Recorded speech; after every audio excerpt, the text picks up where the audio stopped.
السلام علیکم ورحمۃ اللہ وبرکاتہ۔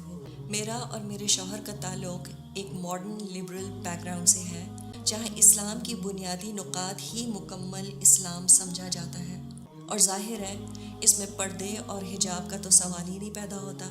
تو دین کی طرف آنے سے پہلے میرا لائف سٹائل کیا تھا، اس پر بات کرنے کا زیادہ فائدہ نہیں ہے۔ ہاں، بس یہ ضرور کہوں گی کہ اللہ نے ہدایت کے راستے پر ڈال کر بس مجھے ایک اور موقع دے دیا کہ میں اپنے آپ کو اور اپنے گھر والوں کو برے انجام سے بچانے کی ایک اور کوشش کر لوں۔ اس سفر کا آغاز اس بے چینی سے ہوا کہ اللہ نے ہر طرح کی نعمت سے مجھے نوازا ہوا ہے، شوہر، بچے، پیسہ، عزت۔ But what am I doing for Allah? There has to be more to life than having fun with friends and going on vacation۔ بے چینی میں خود سے قرآن پڑھنا چاہا، لیکن اس سے بے چینی کچھ اور ہی بڑھ گئی، کیونکہ بہت سی باتیں بظاہر عقل ہی نہیں مان رہی تھی۔ نساؤکم حرث لکم فأتوا حرثکم انا شئتم، تمہاری بیویاں تمہاری کھیتیاں ہیں، بس تم اپنی کھیتیوں کو جہاں سے چاہو آؤ۔ Now what does that mean؟ سمجھ ہی نہیں آتا تھا۔ ان شارٹ، اللہ کی توفیق سے ایک قرآن کلاس جوائن کر لی۔ اس وقت میں اپنے سب چاہنے والوں کو ساتھ ساتھ ایک ڈسکلیمر بھی دے رہی تھی، میں بالکل اپنا حال حلیہ نہیں بدلوں گی، بس قرآن سمجھنا چاہتی ہوں۔ مجھے لگا کہ شاید اللہ نے میری دعا سن لی تھی، اور میری دعا یہی تھی، یا اللہ، I want to know what you have spoken to me about in your book۔ اللہ نے مجھے قرآن سے ان 2 سالوں میں ایسے گزارا، میری تو زندگی ہی بدل کر رہ گئی۔ I still remember، ہم سورہ بقرہ کی ایک آیت سے گزر رہے تھے، جہاں ابراہیم علیہ السلام نے اللہ سے اپنے آنے والی نسلوں کے لیے ایک دعا کی تھی، ربنا وجعلنا مسلمین لک من ذریاتنا امۃ مسلمۃ لک۔ اے ہمارے رب، ہمیں اپنا فرمانبردار بنا دے اور ہماری اولاد میں سے بھی اپنا فرمانبردار بنا۔ I think that was the turning point for me۔ بہت روئی کہ میرے بچوں کا کیا بنے گا، اور خیال آیا کہ اگر بچوں کو آگ سے بچانا ہے، I will have to move faster۔ وہ قرآن جس سے میں پڑھا کرتی تھی، اس پر ابھی بھی میرے آنسوں کے بلاچز موجود ہیں۔ Nothing is more precious to me than those tears، honestly۔ پھر ایمان کے ساتھ حیا نہ بڑھے، now how is that possible؟ Step by step حال حلیے میں بھی تبدیلی آنے لگی، ہوتے ہوتے سر کور کرنا شروع کر دیا، اور یہ میرے لیے سب سے مشکل قدم تھا۔ آئینے کے سامنے سے گزرتی تھی تو یقین نہیں آتا تھا کہ یہ میں ہوں۔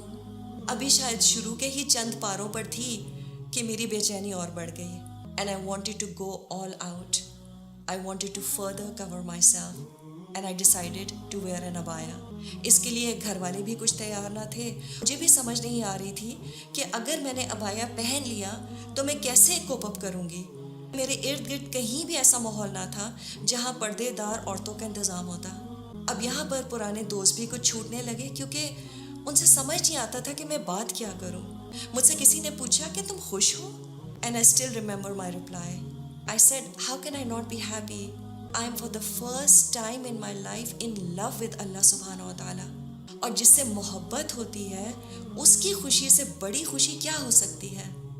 اللہ کی مدد سے ابایا پہننا شروع ہی کیا تھا کہ میری ایک پرانی سہیلی مجھے کافی پر لے گئی، سمجھایا کہ دیکھو تم جذباتی ہو رہی ہو، دین پر ضرور آؤ لیکن دھیرے دھیرے۔ میں نے اس سے کہا، what if I die before that؟ I don't have time۔ اور بجائے اس کے کہ میں پردے کی آیات کا انتظار کرتی، میں نے ایک رات رو رو کر گزاری اور اللہ سے دعا کی، یا اللہ، مجھے پتہ ہے یہ کلام برحق ہے اور اس کے سارے احکامات واضح ہیں، اس سے پہلے کہ میں کمزور پڑ جاؤں مجھے توفیق دے کہ میں پورا شرعی پردہ کر لوں۔ صبح اٹھ کر اپنے شوہر سے جب ڈسکس کیا، اور یہ ایڈجسٹمنٹ ان کے لیے بھی بہت مشکل تھی، wasn't prepared for such big and drastic changes in my life، لیکن اللہ ان کو بہترین اجر دے، انہوں نے میرا یہ حال دیکھ کر کہا، go ahead، اللہ مالک ہے۔ I still remember فیس کور کرنے کے بعد میرے ہسبینڈ مجھے جب پہلی بار ڈرائیو پر لے کے گئے تو میں نے ان سے آئس کریم کھانے کی ریکویسٹ کی، اور وہ بھی کون آئس کریم کھانے کی، کیونکہ میرا ارادہ شرعی پردہ کرنے کا تھا، اور اس میں ایک بڑی رکاوٹ مجھے اپنے نامحرم رشتہ داروں کے سامنے کھانے پینے کی نظر آ رہی تھی۔ Alhamdulillah, if you can manage eating cone ice cream, you can definitely manage other meals with your face covering۔ I still mess up my scarf sometimes, but then I tell myself it's okay۔ دین پر چلنے پر تو انبیاء کا بھی مذاق اڑایا گیا، تو چلو اس بہانے یہ سنت بھی پوری ہو گئی، الحمدللہ۔ لیکن میری زندگی کا ایک بہت بڑا قدم یہ تھا کہ میں نے مکس شادیوں پر جانا چھوڑ دیا. اس پر بہت سے رشتہ داروں کا دل بھی ٹوٹا. یہ قدم میں نے اس لیے اٹھایا کیونکہ یوں لپٹے لپٹائے ایسی محفلوں میں جانا جہاں باقی عورتیں اتنی تیار ہوں، میں تو somehow سہ لوں گی اللہ کی مدد سے. But why should any woman has to go through this experience؟ جبکہ اللہ نے ایک عورت میں زینت کرنے کی خواہش ہارڈ وائر کی ہوئی ہے. میں نے یہ قدم اس لیے بھی اٹھایا تاکہ میری اگلی نسلوں میں یا کوئی اور مسلمان لڑکی پردے کا ارادہ کرے تو اس کے لیے میرے اس فیصلے سے شاید کچھ آسانی ہو جائے، شاید اس میں اللہ میرا حصہ بھی قبول کر لے. اس کے بعد جو بھی میری زندگی میں لوگوں کے اعتراضات آئے کہ اللہ نے ہی سنبھالا.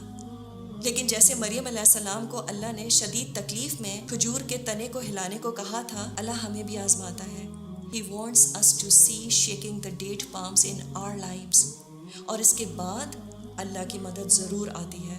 میں یہ تو نہیں کہوں گی کہ اس کے بعد میری زندگی بالکل آسان ہو گئی، پردہ کرنا آسان ہو گیا، لیکن یہ ضرور ہے اس پردے نے مجھے ایک عجیب سی انر سیکیورٹی، ایک اسٹرینتھ دی. اور رات میں جب سونے لیٹتی تھی تو سکون سے سوتی تھی. Because I felt that all that struggle will be absolutely worth meeting Allah and seeing His face in the hereafter. Inshallah.